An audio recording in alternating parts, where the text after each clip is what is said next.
We are doing exactly what the characters in the movie are doing. We were trying to go way above and beyond what we could do with the first movie. We were, in every aspect, we were just trying to take it to that next level. And so rather like Buster, and we found ourselves in situations that were extraordinary. Whether it was a casting thing like someone like Halsey or Bono, working with people of that caliber, or just building sets and trying to create set pieces like the opening sequence, a 4-minute Prince number set to an Alice in Wonderland sort of theme. Everything was wildly ambitious. You can imagine my joy when I heard that he'd not only enjoyed the first Sing movie, but when he heard what the character was and what it kind of represented within the story, he connected with that. He was just enthusiasm from the start. Curiosity and enthusiasm in equal measure. Really, I mean, you couldn't ask for more. So in terms of like me as a human, as a fan of you two, it was mind-blowing. But then in terms of being a director and knowing that this character is going to be voiced by Bono, it's as good as it gets. I love Miss Crawly. I love that I can have her sing along with System of a Down, or be involved in an action sequence, or just be really tender and loyal and sweet.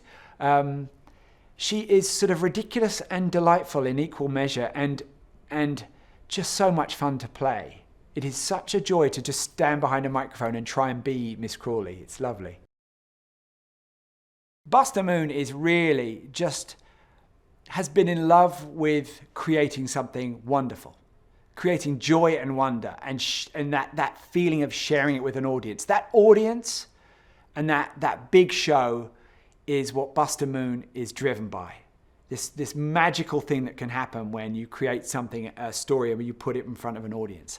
And I honestly feel that Chris Meledandri, myself, and everyone at Illumination share a similar ambition to Buster's, which is to give an audience something truly wonderful, to really sweep them away, musically, story-wise, visually, everything.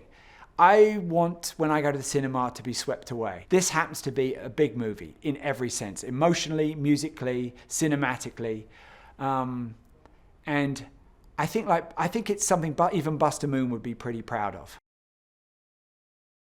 There is something unique about the cinema, the theaters, that is so perfect for Sing. Sing 2 is just the scale of it, whether it's the sound or the visuals or just the whole emotional ambition. If you're sitting there with hundreds of people and you're all swept up, it's quite something. And so far, when I've watched it with audiences, it's been quite profound. It's almost been like being at a rock concert towards the end. We're all in it together, all cheering for these characters.